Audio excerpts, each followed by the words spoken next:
The morning of my brother Mark's wedding felt like walking into a beautifully wrapped trap.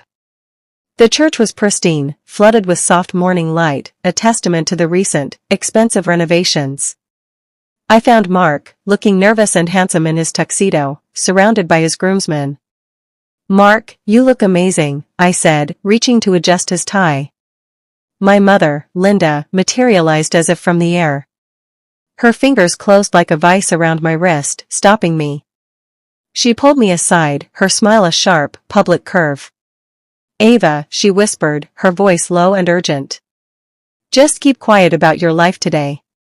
Don't embarrass Mark with whatever phase you're in." I froze, the words a physical blow. Phase? Before I could form a response, she was gone, a blur of silk and perfume, leaving me standing alone and humiliated. The ceremony began, a blur of organ music and rustling programs. I sat alone, my mother's words echoing in my head. Then, during his opening remarks, the minister, Mr. Evans, beamed at the congregation. "Before we begin, we must give a special thanks. These beautiful renovations were made possible by a remarkably generous, anonymous donor." A warm murmur rippled through the crowd. "We learned only recently who it was. So, thank you, Ava, for your incredible generosity. This blessed day is happening in this beautiful space because of you." A stunned silence fell. Then, every head in the church swiveled to look at me. I saw Mark's confusion, his new in-laws' startled faces, and my mother's pale, rigid profile. The truth hit me like a wave. They had hidden my contribution and taken the credit for themselves. At the reception dinner, the air was thick with unspoken tension. I tried to enjoy my meal, but my mother's voice cut across the table, loud and clear. "Ava's always been such a free spirit," she announced to Mark's new in-laws. "Between jobs, you know, figuring things out. But we're so supportive." I opened my mouth to correct her, to say my consulting firm was thriving. "It's a challenging market for young people," my mother continued, talking over me as if I hadn't spoken. The guests nearby offered polite, pitying smiles. The betrayal was no longer just embarrassment, it was a deliberate erasure of my entire life. I felt myself shrinking in my chair, becoming the narrative she was crafting. Needing air, I slipped away from the table and stood on the terrace, fighting back hot tears. The door opened behind me. It was Sophia, one of the bridesmaids. "Hey, you okay?" she asked gently. "It's just a lot," I managed. She nodded sympathetically. "I get it. Mark mentioned you've been super busy, that you barely show up for family stuff lately. He said you probably couldn't afford a big gift anyway, but that it didn't matter." I stared at her, the kindness in her voice making the lie even more cruel. I had not only shown up, I had funded the very foundation of this day. The last of my hurt solidified into something hard and clear. I was done being silent. But I wouldn't scream. I would be smarter. I walked back inside, my posture straight. I found my mother and Mark. "I'm not feeling well. I'm going to head out," I said politely. My mother's eyes narrowed. "Don't you dare cause a scene, Ava," she hissed under her breath. I gave her a calm, distant smile. "No scene. Congratulations, Mark." I turned and walked away. The drive home was a quiet storm. I went straight to my home office, unlocking a small, fireproof box. Inside were receipts, bank statements, and letters, a curated history of every financial sacrifice I'd made for my family. Proof. I spread them out on my desk, the cold facts staring back at me. A plan began to form, precise and calm. The next morning, my phone buzzed insistently. It was Mark. My heart leapt, hoping for an apology. "Ava, hey," he said, his tone casual. "Listen, we hit a bit of a snag with the honeymoon flights. There was a mix-up with the upgrade. Any chance you can help cover the shortfall?" "You always do." He said it with such easy expectation, as if asking for the time. I took a slow breath, looking at the documents still spread on my desk. "No," I said, my voice even. The silence on the other end was profound. What? Ava, come on. I said no, Mark. He sputtered, Mom's not going to like this. A small smile touched my lips. Good, I replied, and ended the call.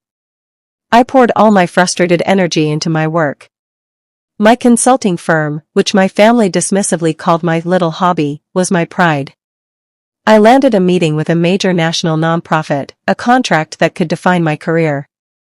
As I was preparing, my doorbell rang. I opened it to find my mother, her expression stormy.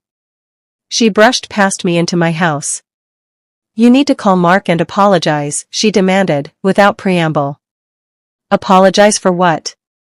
I asked, crossing my arms. For acting superior. For trying to steal the spotlight with that donation. It was vulgar. I felt a strange calm. I donated anonymously. You are the one who lied about it. She waved a hand, scoffing. Nobody needs to know what you do with your money, Ava. I looked her directly in the eyes. Mom, I said, my voice steady. You don't get to control my story anymore. The words hung in the air, a tangible line in the sand. My mother stared at me, incredulous. What did you just say to me? I'm setting some boundaries, I explained calmly. No more unannounced visits. No more financial help. And no more letting you pretend I'm a failure. Her face flushed with fury. After everything I've done for you? You are an ungrateful, selfish child. She stormed out, slamming the door so hard the frame shook. The resulting silence in my house was not empty, it was liberating. I took a deep, cleansing breath. An hour later, my email chimed. It was the nonprofit. The contract was mine. It was the largest deal of my career. With the new contract, my business began to thrive on a new level. I hired 2 new employees and received a feature in a prominent industry magazine. The silence from my family was a blessing. The only communication was the occasional passive-aggressive text in the family group chat, which I muted. I was building a life, a real one, based on my own work and worth. Then, a close friend sent me a screenshot. It was from Mark's new wife's social media. The post was a vague, sad emoji-filled rant about certain family members who have plenty but refuse to help when times get tough. The comments were a symphony of support for her and disdain for the unnamed, selfish relative. Me. I chose not to respond to the post. Engaging would only feed their narrative. A week later, however, a different email landed in my professional inbox. It was from Mark's father-in-law, Mr. Miller. He was polite, asking to confirm the details of the pro bono consulting my mother had apparently volunteered my company to provide for his business. I felt a spike of anger at her audacity. I wrote back a professional, courteous email declining the request, explaining that my mother had no authority to offer my company's services and that our current client load was full.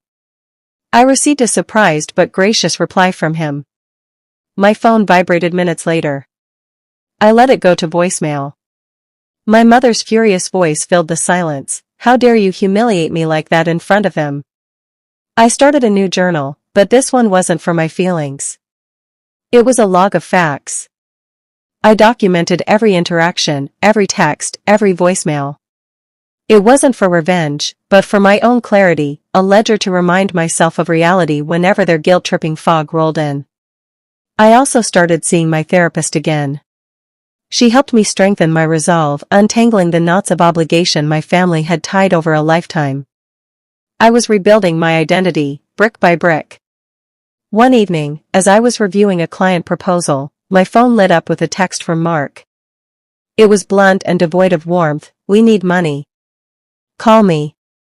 Through a mutual acquaintance, I learned the details Mark would never admit. He and his wife had overextended themselves, buying a car they couldn't afford and charging a lavish honeymoon to high-interest credit cards. The down payment for their dream house had fallen through at the last minute. His in-laws, the Millers, had finally put their foot down and refused another bailout. They were drowning in debt. My phone rang again. It was Mark. I answered. He didn't say hello. Ava, things are bad. We need family to step up right now. Your family. You have to help. The demand in his voice was a familiar weight. I agreed to meet him for coffee, a neutral space. He looked tired and stressed. He immediately launched into a monologue, guilting me with stories from our childhood, how I'd shared my toys, how he'd stood up for me in school. He was using our past as a weapon. Then he said the quiet part out loud. Mom said you're rolling in cash now. She said you're just refusing to help out of spite. There it was. My mother, painting me as the villain to cover for her own lies and his irresponsibility. I finally saw the full picture of the trap they had built for me. I waited for him to finish. Then, I spoke calmly. Mark, what you're doing is emotional manipulation. It's not okay. He looked confused, as if I'd started speaking another language. We're family, he insisted. Family means sacrifice. Sacrifice goes both ways, I replied. It means respecting each other, not just using each other. I can't give you money. But I can recommend a great financial advisor I use. His face darkened. He shoved his chair back, the legs screeching against the floor. Forget it, he snapped. I should have known. He stormed out of the cafe, leaving his half-finished coffee behind. The fallout was immediate. My phone rang minutes later. It was our mother. Her voice was a screech of pure rage. Mark said you're abandoning us. Your own brother.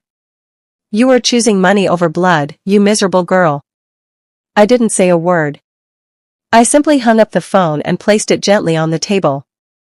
That night, for the first time in years, I slept a deep, untroubled sleep. A few days later, I checked my mail. Among the bills was a thick, cream-colored envelope. It was from the church. Inside was a formal invitation. Mr. Evans was hosting an appreciation luncheon for the most significant contributors to the renovation fund. My name was at the top of the guest list. I decided to go. I wore a simple, elegant dress and arrived just as the luncheon was beginning. I took a quiet seat at the back. Mr. Evans gave a warm speech, and then he called my name. And we are especially honored to have Ava with us today, he said, his gaze finding me. Her generosity wasn't just financial. It was a gift of faith to this community.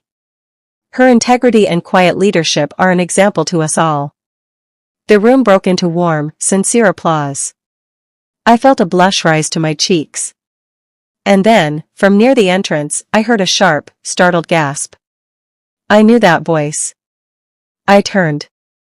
Standing there, frozen in the doorway, were Mark's wife, Chloe, and her parents, the Millers. They had clearly come for a different church event and stumbled upon the luncheon. Their faces were a canvas of shock and dawning understanding. Chloe hurried over to me, her parents following close behind. Ava, she said, her voice hushed. He just thanked you, for the renovations? But, my parents, we thought, Mrs. Miller looked mortified. Linda told us the family had made the donation. She let us believe it was from their side. The lies were unraveling in real time, right in front of the people my mother had worked hardest to impress. The truth spread through our family circle with the speed of a wildfire. The Millers, feeling deceived and angry, called Mark immediately. They demanded an explanation. Under pressure, my mother panicked. She called me, rambling about miscommunication and hurt feelings. Mark called next, his voice a confused and angry jumble. He was embarrassed that his in-laws now knew the truth, and furious that he'd been made to look foolish. Why didn't you tell us you donated? He yelled into the phone, as if the secret had been mine to keep. I held the phone away from my ear for a moment before responding. When I spoke, my voice was dangerously calm. I tried, Mark. At the wedding.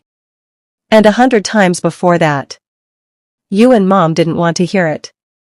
You preferred the version of me that was a mess. It was easier for you. My calmness seemed to unsettle him more than shouting ever had. The anger drained from his voice, replaced by a bewildered exhaustion. Ava, just, please. Can we meet? You, me, and Mom? We need to figure this out. He sounded like the lost little brother I remembered, and for a fleeting second, my heart ached. We met at a quiet restaurant. My mother arrived with red-rimmed eyes, the picture of wounded dignity. Mark looked drained. To my surprise, the Millers also came, their expressions stern. The moment we sat down, my mother began to cry. I just wanted everyone to be proud of our family, she wept. I didn't react. I simply stated facts, my tone neutral. I listed the donation, the wedding comments, the volunteered consulting. The Millers listened, their faces growing stonier. Under their direct questioning, my mother's story fell apart. Flustered and cornered, she finally snapped. Fine. Yes, Ava donated. But she didn't need the attention. She doesn't deserve it like Mark does. The table went utterly silent. The air was sucked from the room. Mark stared at our mother, his face a mask of devastation. The raw, ugly truth was finally out in the open. He looked from her to me, and I saw the shame in his eyes. Ava, he whispered, his voice cracking. I'm so sorry. I didn't know. I didn't want to know. It was shaky and imperfect, but it was the first real apology I'd ever received from him. The Millers apologized too, for their assumptions.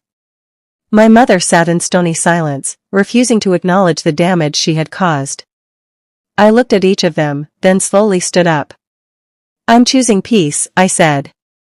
Even if that means choosing distance from some of you. In the weeks that followed, Mark and Chloe began the hard work of repairing their lives. They sold the expensive car, created a strict budget, and, as I learned through a brief text from Mark, started marriage counseling. The Millers, to their credit, began treating me with a new, respectful distance. My mother, however, spiraled.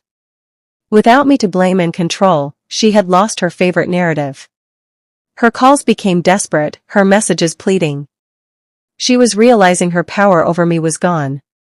The final message was a plea, Ava, please come over.